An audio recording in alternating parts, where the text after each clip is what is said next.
نحمد ونصلي على رسوله الكريم أما بعد أعوذ بالله من الشیطان الرجیم بسم اللہ الرحمن الرحیم. اچھا، میں یہاں پر امام راضی رحمۃ اللہ علیہ کی تفسیر کبیر میں اسی چیز کو پڑھ رہا تھا جو کل ہم بات کر رہے تھے نا. اب یہ جو بات ہے کہ انما امرہ اذا اراد شیئا ان یقول له کن فیکن، بلا شبہ اس کا حکم یا اس کا فیصلہ جب وہ کسی چیز کا ارادہ کر لے، ان یقول کہ وہ کہتا ہے کن فیکون تو ہو جاتا ہے. تو جیسے ہم نے پڑھا تھا کہ امرہ کو ہم مبتدا بنائیں گے، ان یقول له کن فیکون کو، ان یقول له کن کو ہم خبر بنائیں گے، فیکون الامر کذالک تو اس کو پھر ہم معطوف بنا دیں گے. اچھا، یہ کلمہ کن کے اوپر بات ہو رہی تھی تو میں ابھی وہی امام راضی رحمۃ اللہ علیہ کی جو تفسیر کبیر ہے اس کو دیکھا تو اچھی خاصی لمبی چوڑی اس کے اوپر جو ہے نا ایک بحث بھی کی ہے انہوں نے. تو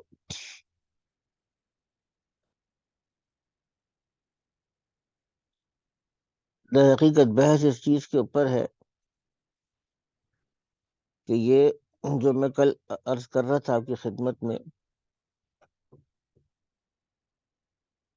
کہ یہاں پر جو کلمہ کن ہے، وہ جیسے کل جاوید احمد غامدی صاحب کی بات تھی کہ بھی کون سی زبان میں کلمہ کہا تھا.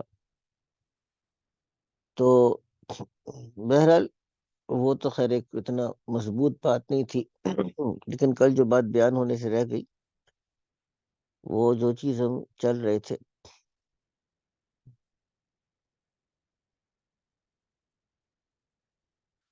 وہ یہ ہے کہ کیا اللہ تعالیٰ کلمہ کن کہتے ہیں یا کلمہ کن سے مراد اس چیز جس چیز نے وجود میں آنا ہے اس سے اللہ تعالیٰ کے ارادے کا متعلق ہونا ہے. پھر اس میں یہ بھی بحث ہے کہ جو ارادہ ہے وہ حادث ہے یا قدیم ہے. تو اہل سنت کے نزدیک تو جو ارادہ ہے اللہ تعالیٰ کا وہ قدیم ہے. ہاں البتہ اللہ کے ارادے کا اس چیز سے متعلق ہونا یہ حادث ہے. کیا خیال ہے؟ کچھ سمجھ میں آئی بات؟ جی جب میں مشکل نے بات کہا جی جی تو یہ صدر یہ دو یعنی مختلف چیزیں ہیں، ارادہ کرنا اور کلمہ اصل کن جو میں نا یہاں پر وہی بات ایک پرانی جو بحث ہے وہ یہ ہے کہ جو اللہ کا کلام ہے وہ حادث ہے یا قدیم ہے. اور یہ آپ لوگوں کے علم میں ہوگا کہ یہ قدیم بحث ہے، اور اہل سنت کا جو متفقہ عقیدہ نظریہ اور جس پر امام احمد بن حنبل پر بڑا تشدد بھی ہوا وہ یہی ہے کہ اللہ کا کلام اللہ کی صفت ہے اور اللہ کی ذات عالی کی طرح وہ ہمیشہ سے ہے اور ہمیشہ رہے گا، قدیم ہے. ٹھیک ہے، تو اللہ کا کلام قدیم ہے، اللہ کا کلام حادث نہیں ہے. تو اسی طریقے سے جو کلمہ کن ہے وہ بھی کیا ہے؟ کلام ہے. تو پھر وہ جو کلام ہے تو وہ بھی قدیم ہوا. تو پھر اذا اراد شیئا ان یقول له کن، تو اس کا مطلب تو یہ ہوا کہ جب وہ کہتا ہے کن، جب کن کہے گا تو کن وجود میں آئے گا. اس سے پہلے تو کن وجود میں نہیں تھا، تو پھر وہ قدیم کیسے ہو گیا؟ یہ سوال ہے اصل میں. بات سمجھ آ رہی ہے آپ کو؟ تو یہ چیز جو ہے نا یہاں پر تو اس کا کہہ رہے ہیں کہ در حقیقت ارادہ قدیم ہے، اس چیز کے وجود میں آنے کا وقت جو اللہ نے طے کر رکھا تھا وہ اس وقت ہوا، تو گویا کہ اللہ کے ارادے کا اس چیز کے ساتھ متعلق ہونا اور پھر اس چیز کا وجود میں آنا یہ حادث ہے. ورنہ اللہ کا ارادہ اور اللہ کا جو کلام ہے وہ قدیم ہے. ٹھیک ہے نا؟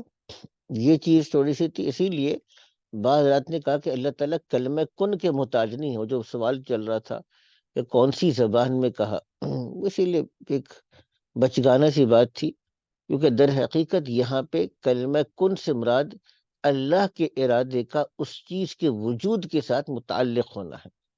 یعنی جو اصل علمی بات تھی کل جو میں عرض کرنا چاہ رہا تھا وہ یہ کہہ رہے تھے کہ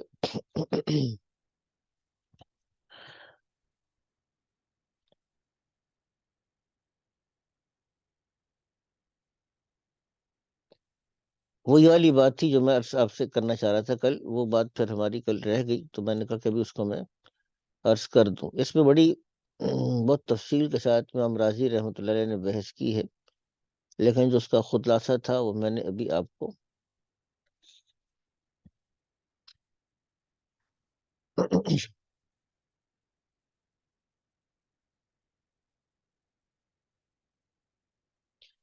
چلیں جی اب آگے چلتے ہیں. اس کی جو ترکیب ہے ہم اس کی طرف آ جاتے ہیں. فسبحان الذی بیدہ ملکوت کل شیء والیہ ترجعون. ٹھیک ہے نا. اس کی ہم جو آخری آیت ہے اس کے اوپر ہم آج کر لیتے ہیں، اور پھر آگے ہم نے کیا کرنا ہے اس کو بھی ہم دیکھ لیں گے. ٹھیک ہے نا.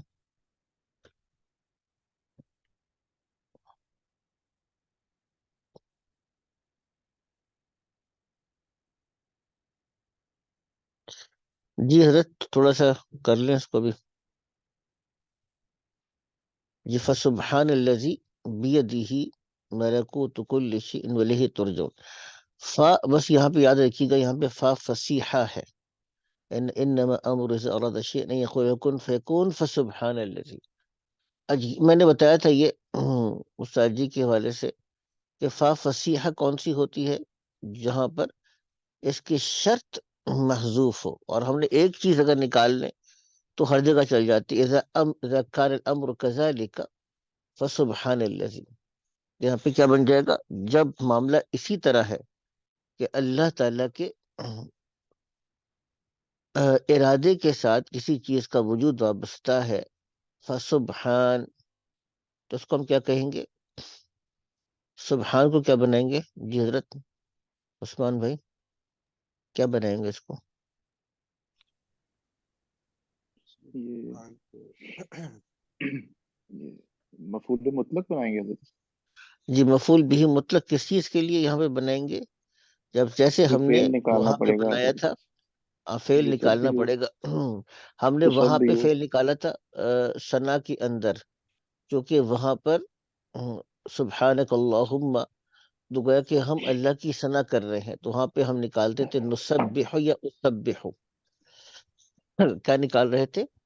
نسبح یا اسبح نکال رہے تھے کہ ہم پاکی بیان کرتے ہیں. اب گویا کہ یہاں پہ تعلیم ہے. فسبحان الذی یعنی پاکی ہے اللہ کے لیے، یعنی پاکی بیان کرو اللہ کے لیے. تو کیا نکالیں گے اس میں؟ اب بتا دیجئے جی حضرت. تسبح یا جی تسبح یعنی فعل فسبح، امر نکالیں گے. ہاں ہاں سب فعل فعل امر امر. تسبح. جی جی بالکل. فسبح سبحان الذی، یہاں پہ کیا نکالیں گے؟ یہاں پہ ہم اس کو محذوف نکالیں گے. فسبح سبحان الذی بیدہ ملکوت کل شیء. ٹھیک ہے جی. فسبح، یہ سبح نکل آئے گا. تو اور یہ سبحان یہ مفعول مطلق ہو کر مضاف ہے، یعنی اس ذات کی خوب پاکی بیان کرو. تو یہ سبح سبحان، اور یہ مضاف الذی کیا ہے؟ یہ مضاف الیہ ہے. ٹھیک ہے نا. الذی یہ مضاف الیہ ہو جائے گا، اس میں موصول ہے. بیدہ کو کیا بنائیں گے؟ یہ آسان ہے جی حضرت. جار مجرور بیدہ کو ہو کیا، گیا. جار مجرور کو کیا بنائیں گے؟ ارشاد فرما دیں. یہ الذی بدل بھی تو آ سکتے ہیں سبحان کا. نہیں، کیوں بدل کیسے بنائیں گے اس کو؟ کیونکہ سبحان تو پاکی کا بیان کرنا ہے نا، یہ تو مصدر ہے، اور الذی ذات ہے. تو یہ ان دونوں کا مصداق ایک کیسے ہو سکتا ہے؟ پاکی کا بیان کرنا اور جس کی پاکی بیان کی جا رہی ہے وہ دونوں ایک چیز تو نہیں ہے نا. کیا خیال ہے؟ پاک ہے جس کے ہاتھ میں ملکوت ہے. پاک ہے نا، تو پاکی کا پاک کا ہونا یعنی کسی چیز سے منزہ ہونا وہ اس کی صفت ہے، اور الذی وہ ذات ہے. نہیں سمجھے؟ ٹھیک ٹھیک. تو اس کو نا مضاف کریں گے، سبحان کو ہم مضاف کریں گے، الذی کو مضاف الیہ اور اس میں موصول ہے. اب یہ پورا کا پورا جملہ بنانا ہے تو بیدہی کیا بنے گا حضرت والا؟ جلدی یہ خبر مقدم، خبر مقدم کریں گے، ملکوت کل شیء کو ہم کیا کریں گے؟ مطلب کوتو خبر وہ مبتدا مبتدا مؤخر. مبتدا مؤخر، مضاف، یہ مضاف ہو گیا، یہ مضاف الیہ ہو کے پھر مضاف ہو گیا، مضاف الیہ ہو گیا، تو ملکوت کل شیء یہ پورا کا پورا مضاف مضاف الیہ مل کے کیا بن جائے گا؟ مبتدا مؤخر. ٹھیک ہے نا؟ اور فسبحان الذی بیدہ ملکوت کل شیء، اور واو کو عاطفہ بھی کر سکتے ہیں. اس کا عطف کس پر ہو رہا ہے یہ دیکھنے والی بات ہے. ٹھیک ہے نا؟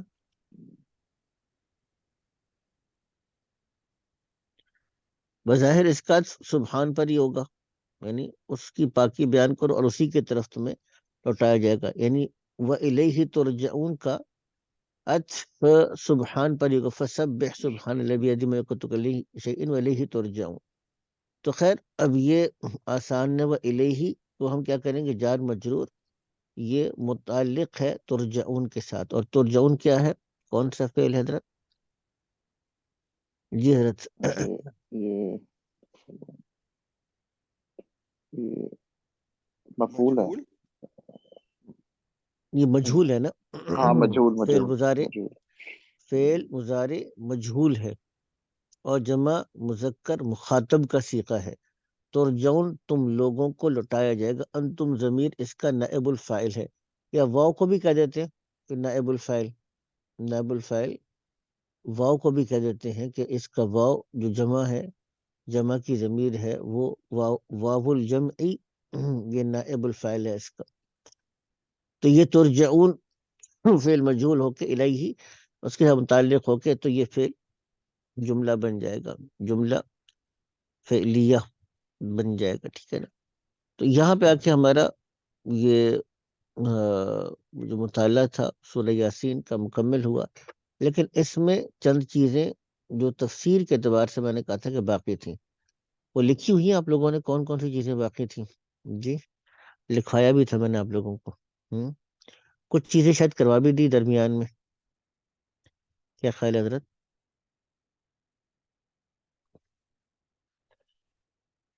کچھ یاد ہے؟ نہیں یاد ہے؟ تو دیکھ نہیں لیتے ہیں اس ایک کو وہ تھوڑا. ایک چیز وہ یاد تھی، وہ جو جس میں آپ نے کہا تھا کہ وہ دوبارہ جب ان کو اٹھایا جائے گا تو اس میں جو مرقد والی جو بات تھی، ہاں وہ باقی ہے، مرکز اس کو والی، بھی جی دیکھ لیتے مرکز ہیں. والی. جی جی. اچھا یہاں پر دیکھیں، لقد حق القول اکثر فهم لا انا جعلنا فی اعناقهم اغلال فهي الاذقان فهم مقمحون.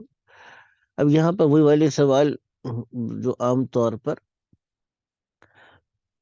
ہوتا ہے کہ اگر اللہ تعالیٰ نے ہی ان کے آگے دیوار بنائی ہے، ان کے پیچھے دیوار بنائی ہے، فَغْشَيْنَاهُمْ سو ہم نے ان کو ڈھانپ دیا ہے، تو اس میں پھر ان لوگوں کا کیا قصور ہے؟ یہ جو عام طور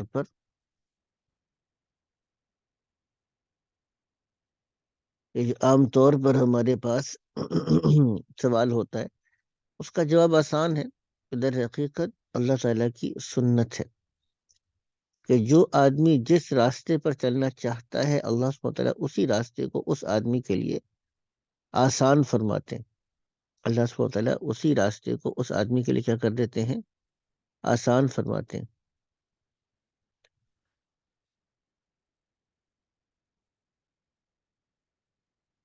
تو ایک تو یہ چیز تھی کہ جب ان لوگوں نے کفر کو پسند کیا تو اللہ نے کفر کو ان کے لیے آسان کر دیا. آسان کر دیا مطلب یعنی کفر کو ان کے لیے مقدر کر دیا، اور ہدایت کی طرف آنے والے راستوں کو اللہ نے ان کے لیے بند کر دیا. جیسے کل بھی ہم ڈسکس کر رہے تھے کہ موجودہ دور کے ملحدین کی باتوں کو آپ سنیں گے تو اس آیت کا انسان کو بہت کلیئر کٹ اندازہ ہوتا ہے کہ یہ واقعی اللہ کی توفیق ہے۔ آگے فرمایا کہ وَسَوَاءٌ عَلَيْهِمْ أَنذَرْتُمْ أَمْ لَمْ تُنذِرْهُمْ لَا يُؤْمِنُونَ، یعنی ان پر برابر ہے۔ شاید نقل کیا حضرت اشرف تھانوی صاحب رحمۃ اللہ نے فرمایا کہ دیکھو یہ نہیں کہا کہ آپ پر برابر ہے، بلکہ ان پر برابر ہے۔ تو کچھ لوگ ایسے تھے جن کے ایمان نہ لانے کا اللہ تعالیٰ نے پہلے آپ صلی اللہ تعالی وسلم کو بیان کر دیا، اور ان کے لیے پھر دعا کرنا بھی ثابت ہے، صحیح احادیث بخاری شریف کی احادیث سے۔ اور ان کے لیے کہا کہ ان کو خبردار کریں نہ کریں یہ ایمان نہیں لائیں گے، یہ اللہ نے پہلے بتا دیا، لیکن کہا کہ ان پر برابر ہے۔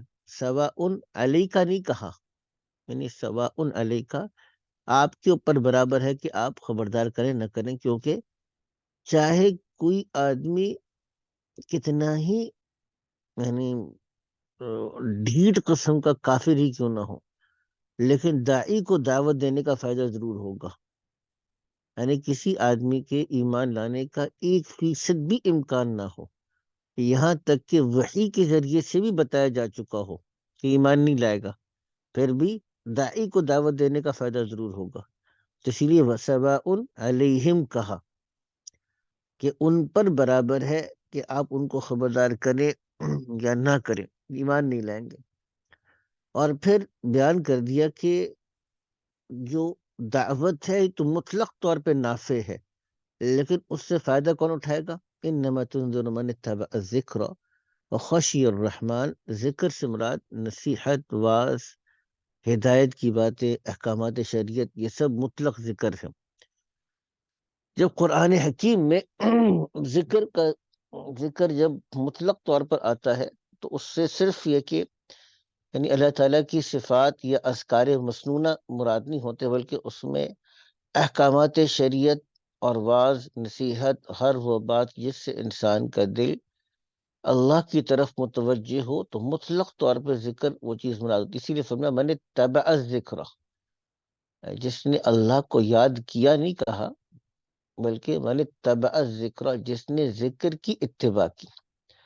تو ذکر کی اتباع تبھی ہو سکتی ہے جبکہ ذکر کے اندر کچھ نہ کچھ ہدایت، معانی، گائیڈ لائنز موجود ہوں، تو پھر آپ اس کی اتباع کریں گے نا، فالو تو اسی چیز کو کریں گے جو آپ سے کسی چیز کا مطالبہ کر رہا ہے۔ تو اس لیے ذکر سے مراد اگر یہ سوال آ جائے یا پوچھ لیا جائے، یہ ہماری اپنی انڈرسٹینڈنگ کے لیے بات ہے کہ بھئی قرآن حکیم میں جب ذکر کہا جاتا ہے تو ہمارے اردو میں تو خاص مخصوص جو اوراد اور وظائف ہے ان کو ذکر کہتے ہیں نا، تسبیحات ہیں ان کو ہم کہتے ہیں یہ ذکر ہے، یا کچھ مسنون ادعیہ مأثورہ ہیں ہم کہتے ہیں یہ ذکر ہے، یا تلاوت قرآن ہے ہم اس کو کہتے ہیں یہ ذکر ہے۔ تو ہم تو ان چیزوں کو ذکر سمجھ رہے ہوتے ہیں، لیکن اگر آپ دیکھیے گا تو قرآن میں جا بجا جیسے قرآن کے لیے الذکر کا انا نحن نزلنا الذکر وان له لحافظون، احکامات شریعت کے لیے قرآن حکیم میں بہت سی جگہوں کے اوپر لفظ ذکر بھی آیا ہے۔ تو یہ چیز مراد تھی وہ خشی الرحمن بالغیب۔ کل ایک بحث ہماری چل رہی تھی، ایک لفظ آتا ہے خشیت اور ایک لفظ آتا ہے خشیعت، دونوں میں کیا فرق ہے؟ کون سا لفظ؟ یہ دیکھیے گا ذرا، ایک لفظ ہے خشیت،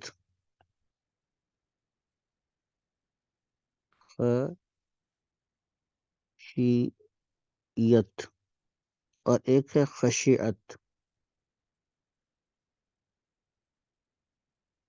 اس میں کیا فرق ہے دونوں میں؟ جی عثمان بھائی کیا خیال ہے؟ دونوں لفظ ہیں، دونوں کا مطلب تقریباً ڈر کے ساتھ کر رہے ہوتے ہیں آپ، اس کا مطلب بھی ڈر ہے، لیکن ظاہر سی بات ہے ہاں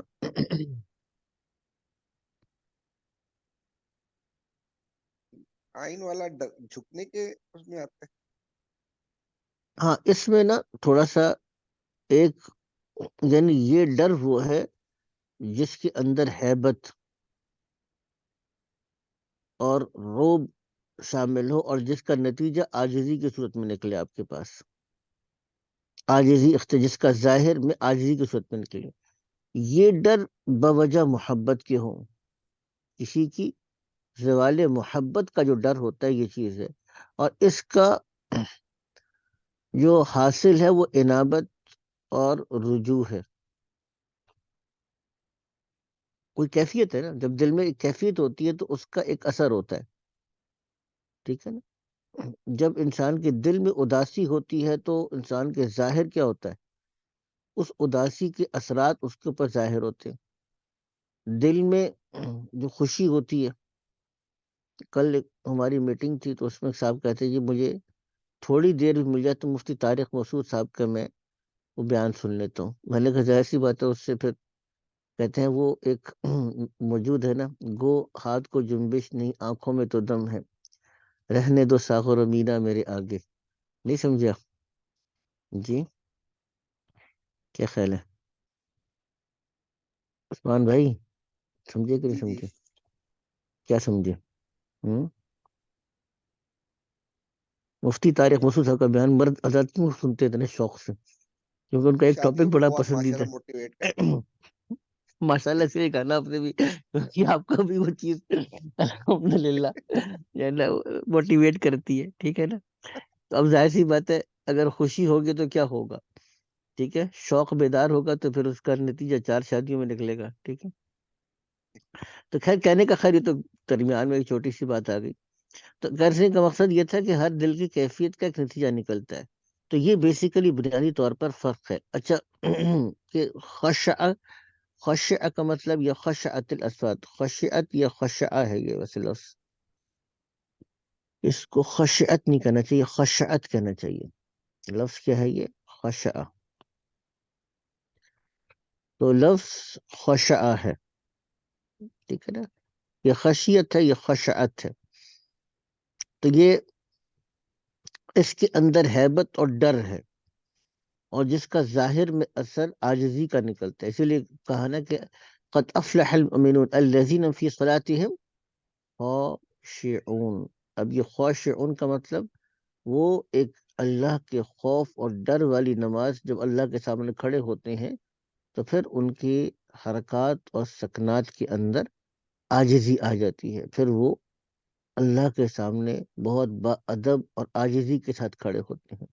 اسی لیے فرمایا کہ لو انزلنا هذا القرآن على جبل لرأيته خاشعا. خاشعا کا مطلب کیا ہوتا؟ کہ وہ دب جاتا، یعنی عاجزی کے ساتھ وہ دب جاتا، اور متصدعا من خشیت اللہ، تو وہ دب جاتا اور پھٹ جاتا اللہ کی خوف سے. من خشیت اللہ، تو وہاں پہ من خشیت اللہ بھی آ گیا. اسی طریقے سے کہا خشعت الاصوات للرحمن، آوازیں رحمان کے لیے پست ہو گئیں. خشعن ابصارہم، ان کی آنکھیں جھکی ہوئی ہوں گی، تو خشعن بھی آیا. تو بس اس بات کو تھوڑا سا ذہن میں رکھ لیں کہ خشعن کا مطلب یا خاشعن کا مطلب کیا ہے. خشیت اور لفظ، جیسے میں عرض کر رہا تھا کہ خشع کا مطلب کیا ہے، اس چیز کو سمجھ لیجیے گا. تو خشی الرحمن یعنی وہ رحمان سے ڈرا، لیکن ڈرنے سے مراد کیا ہے، یعنی اس نے رحمان کی محبت کو حاصل کر لیا، رحمان کی طرف انابت کو اس نے حاصل کر لیا. ٹھیک ہے جی. جی پچھلی آیت میں سوال آتے تھے اب جیسے اتباع ذکر جو ہے وہ جب جی جی. غیر مسلم ہے، چاہے وہ ابھی تلاش میں حق کی، مگر وہ اس وقت ہوں. اتباع تو نہیں کر رہا ہوتا نا ذکر کی، یعنی کہ احکام کی، اور نہ نہیں وہ بھی تو اس نے آسان سی ایمان بات. لایا. ہاں صحیح ہے بات آپ کی. اصل میں یہاں پہ میں نے عرض کیا نا، اتباع کے اندر تو سب سے پہلی بات کیا ہے کہ اب یہ نصیحت اس سے مطالبہ کر رہی ہے کہ تم ایمان لے آؤ.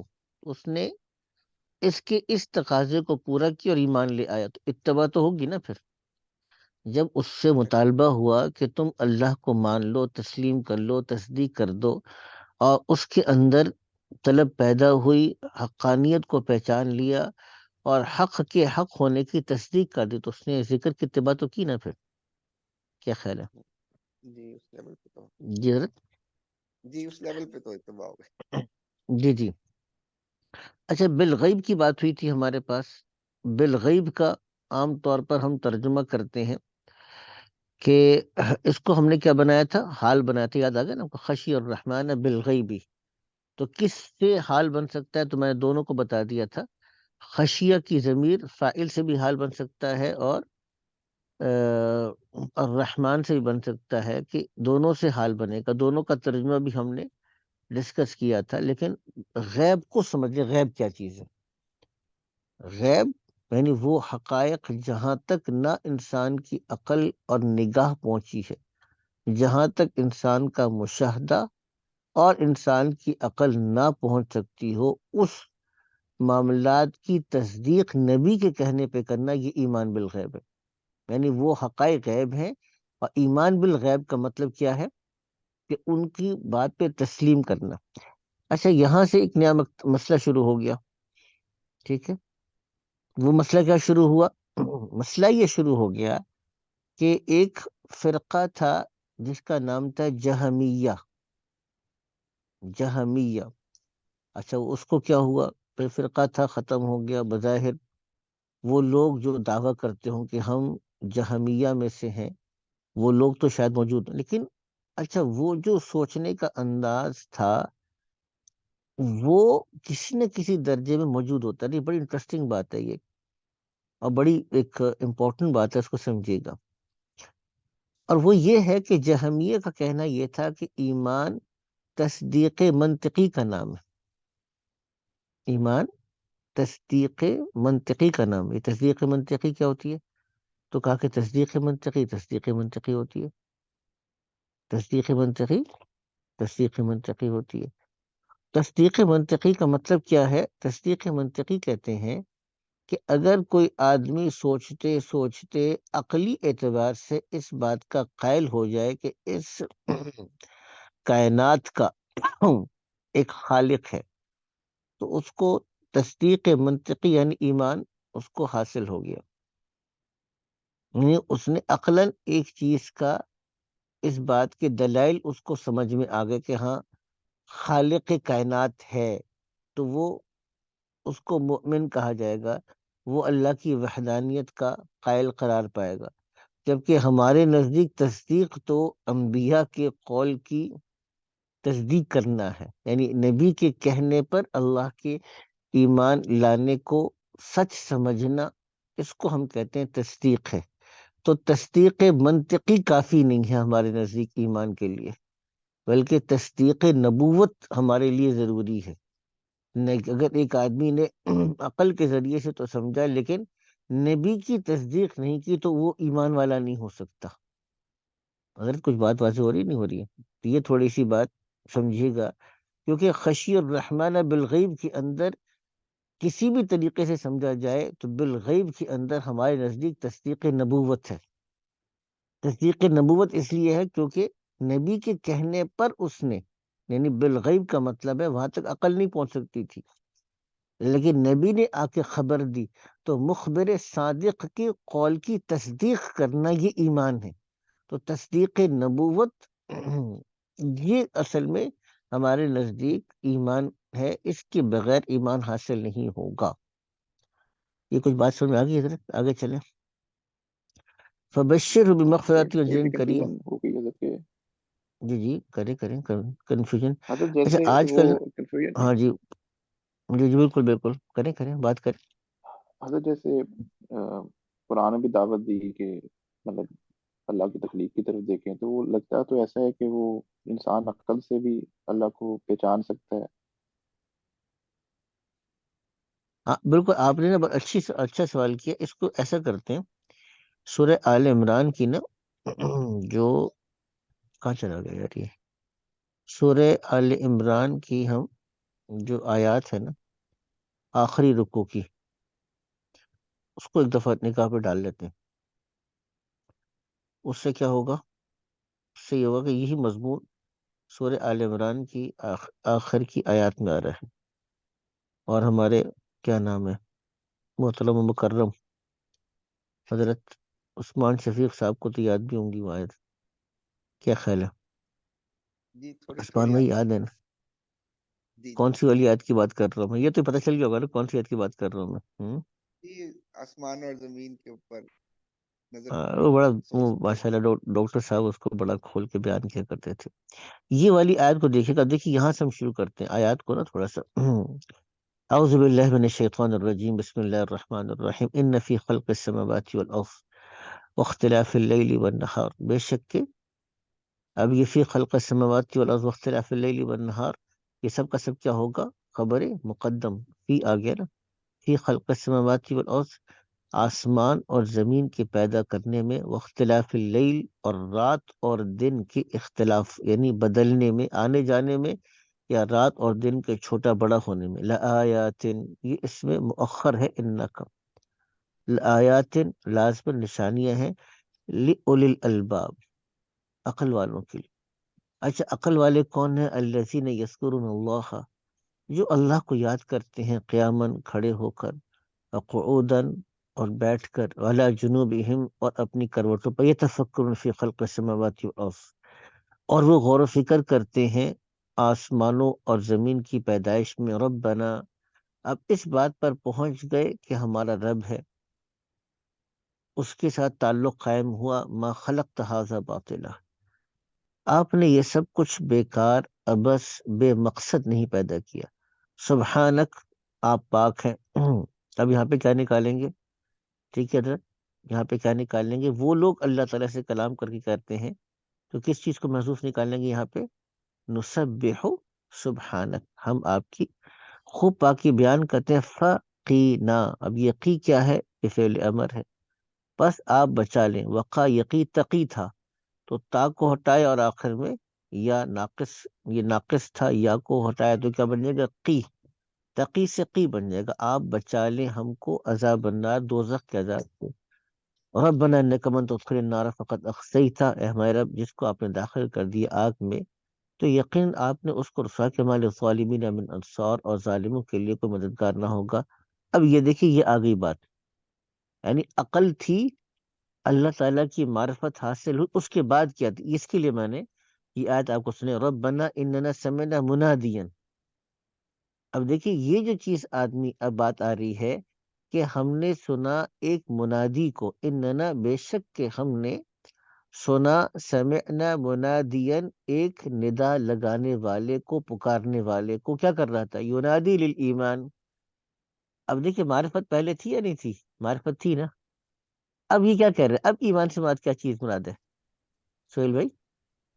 کہ ان کا فالو کر ایمان رہے لے اس آئے. کو؟ جی جی جی. اب ایمان کیا، اب یہ تصدیق نبوت ہے. ہوں، آ گئی نا بس سمجھ میں؟ وہ پیچھے جی حالانکہ اس ذات کا ذکر کیا ہے، غور و فکر ہے، سب کچھ ہے، لیکن کیا ہے کہ اب تم ایمان لے آؤ. ان آمنوا بربکم فآمنا. اب دیکھیے معرفت پہلے بھی تھی نا، یعنی عقلی دلائل، غور و فکر اور اللہ تعالیٰ کی وجود کا احساس تھا. لیکن کیا ہوا؟ اب اس نے کہا کہ ایمان لاؤ، فآمنا، سو ہم ایمان لے آئے. ربنا فاغفر لنا ذنوبنا وکفر عنا سیئاتنا وتوفنا مع الابرار. تو بات واضح ہو گئی نا. تو ایک ہے کہ غور و فکر کی دعوت تو دیتے ہیں، ایمان لانے سے پہلے غور و فکر، یہ مفضی الی الایمان ہے. مفضی کا مطلب آپ کو ایمان کی طرف کھینچتا ہے، آپ کو ایمان کی طرف لے کر آتا ہے، جبکہ طلب صادق ہو. طلب صادق کے ساتھ غور و فکر، یہ مفضی الی الایمان ہے. اور تصدیق نبوت کے بعد غور و فکر کیا ہے؟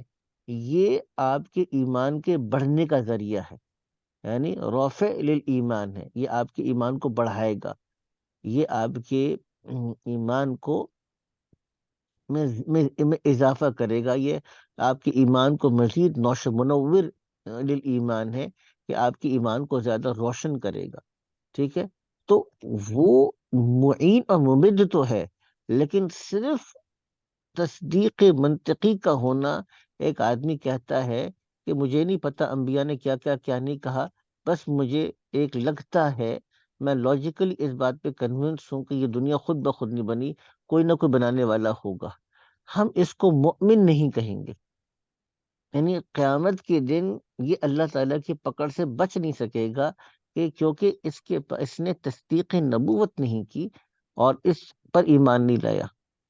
حضرت یہ کچھ بات واضح ہو رہی ہے میری آپ کو؟ ٹھیک ہے، اس پہ آج کل بحث تو بہت ہو رہی ہے تو کہ کرے نا بحث بھائی. نبوت وہ کہتے تو ہیں اس کہ لیے جی وقت اللہ ہمارا تعالیٰ کس نے، چیز کے لیے ہے؟ اسی چیز کے لیے تو ہے. ہاں تو اب بتائیں نا، آپ وہ کی کہ خدمت پہ وہ کیسی حاضر ہے حضرت.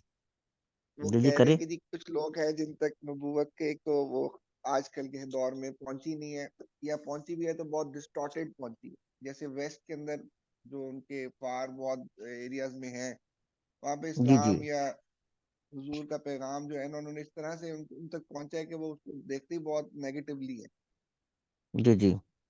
یا کہیں یہیں پہ پہنچے بھی نہیں ہے. جیسے کہتے ہیں امیزون کے جنگلوں میں نہیں پہنچا، مگر وہاں پہ کوئی آدمی اپنی عقل سے اس بات پہنچ جاتا ہے کہ خدا ہے اور یہ اچھا کائنات کو اس میں کسی نا، نے تخلیق اب کی ہے. اب آپ نا دوسری چیز پر ہم کی طرف چلے گئے. اب آ جاتے ہیں اس کو بھی ڈسکس کرتے ہیں. اچھا یہ بات بھی ٹھیک ہے کہ اب ہم قرآن حکیم میں اس بات کی طرف آتے ہیں کہ کیا اللہ سبحانہ و تعالیٰ کسی ایسے آدمی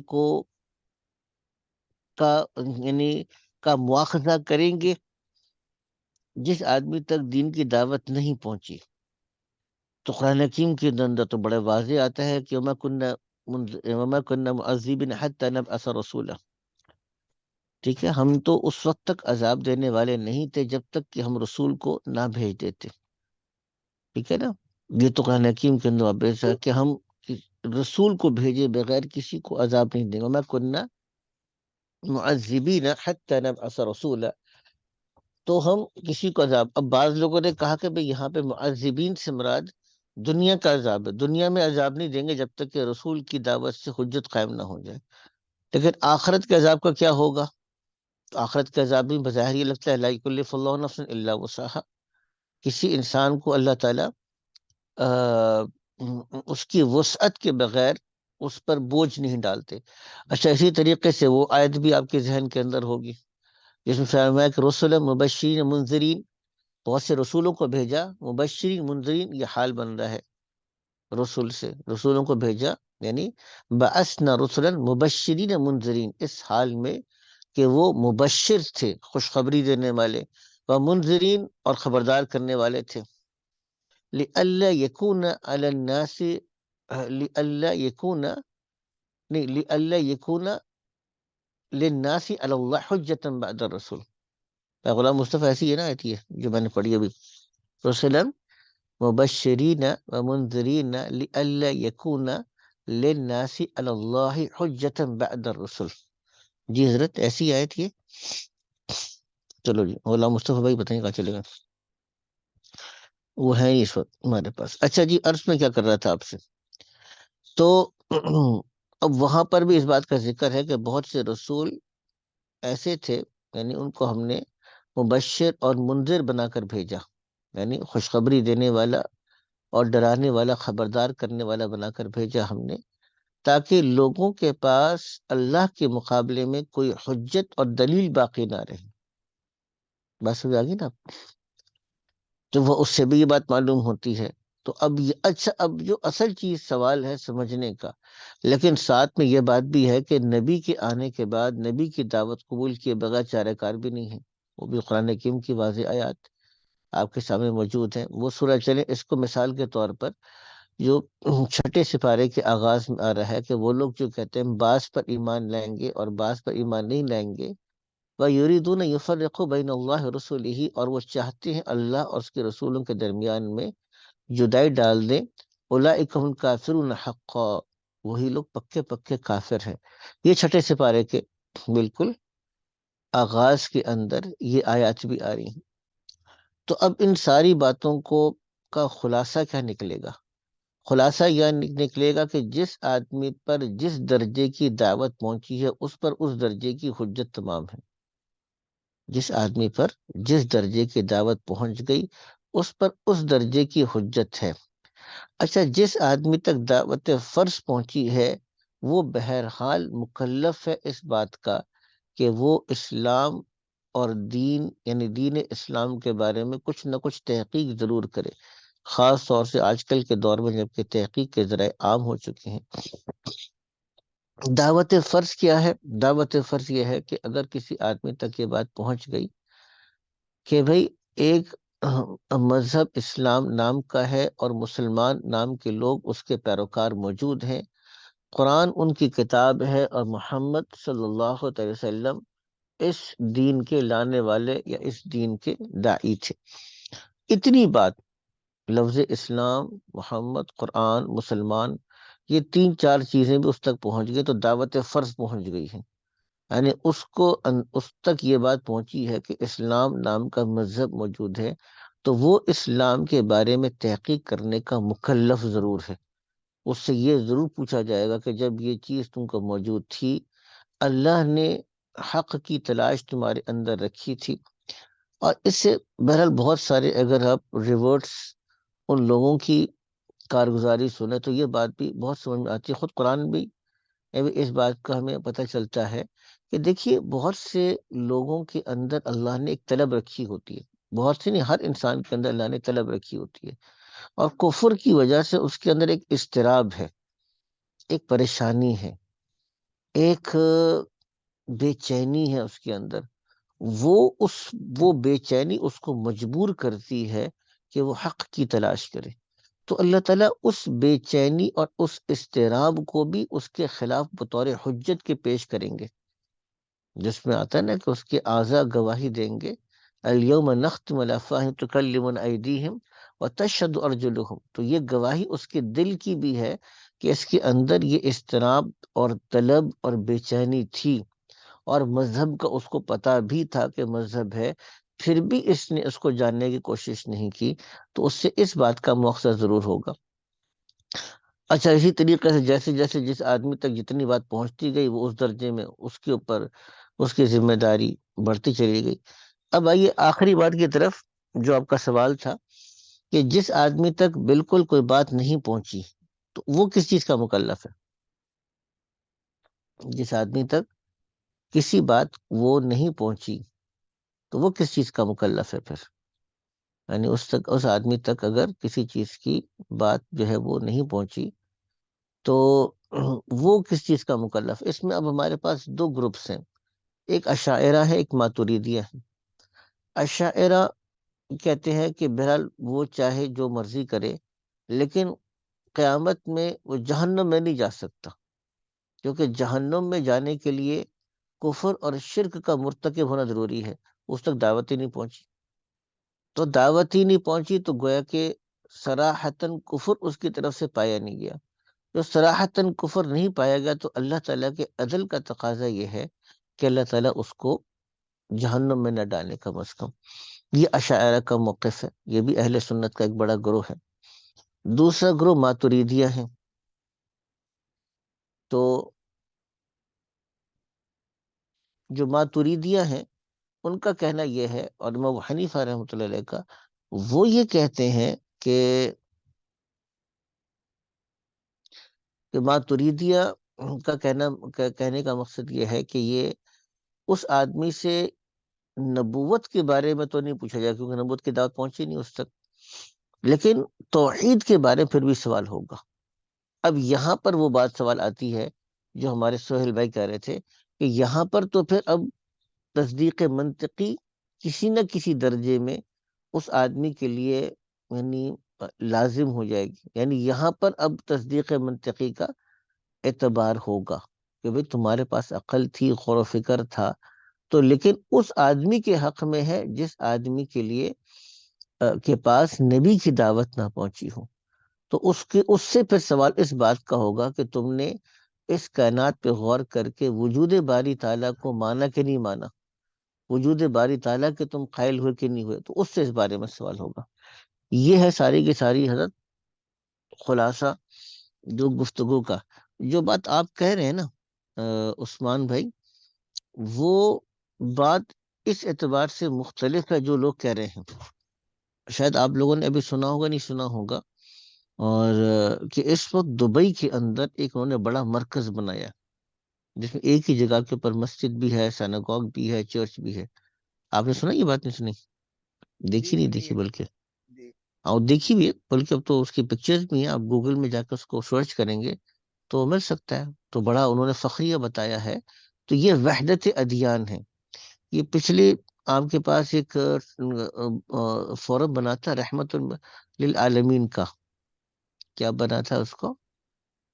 رحمت للعالمین کا ایک فورم بنایا تھا، گورنمنٹ نے بنایا تھا آپ نے. اس کے جو ان کو ہیڈ رکھا تھا، کیا نام تھا اس کا یار، اس کا نام میں بھول گیا، پتہ نہیں اعجاز یا سمتھنگ، کیا نام تھا اس کا. وہ آدمی بھی وحدت ادیان کا قائل ہے. تو آج کل بہت سے ایسے لوگ ہیں. وحدت ادیان کا مطلب یہ ہے کہ صرف اسلام برحق ہے، ایسا نہیں. اگر کسی بھی آپ مذہب کے فالوور ہیں اور توحید کے قائل ہیں تو پھر آپ بھی مونوتھیسٹ ہیں، تو آپ بھی برحق ہو سکتے ہیں. تصدیق نبوت ضروری نہیں ہے. بات سمجھ آ رہی ہے آپ کو؟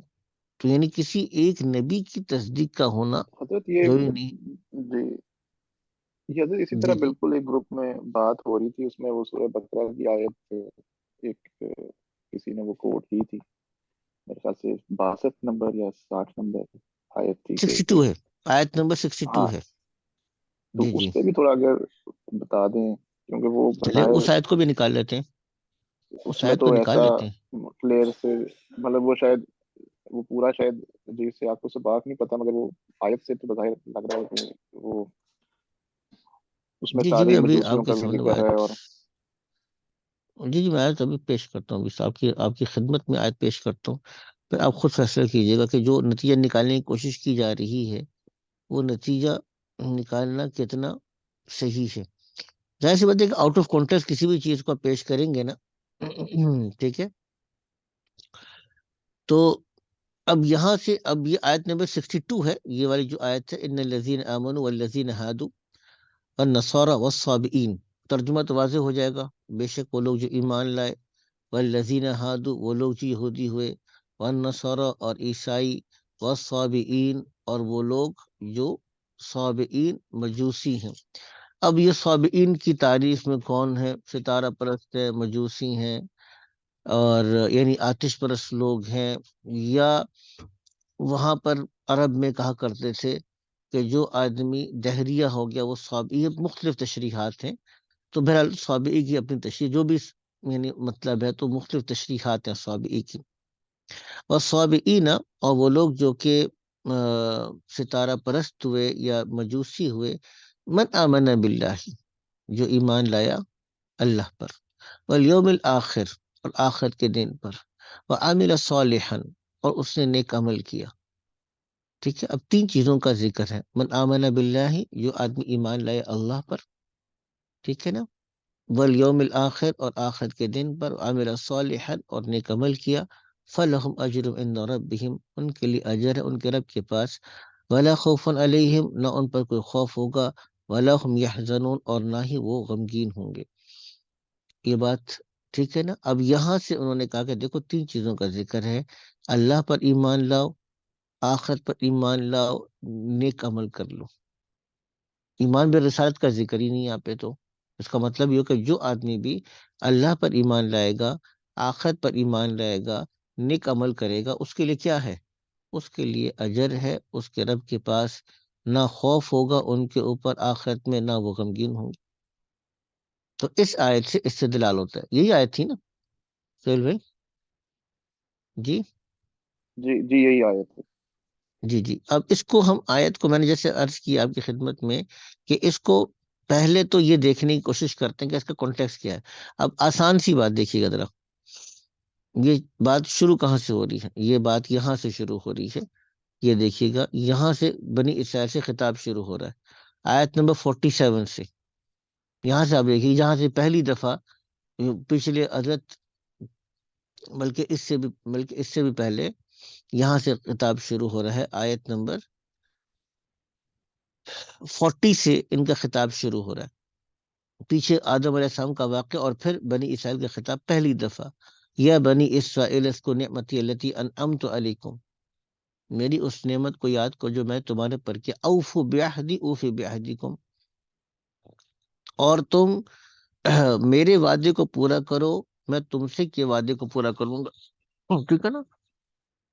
یا فرحبون، مجھی سے تم لوگ ڈرو، آمینو، اور تم لوگ ایمان لے آؤ۔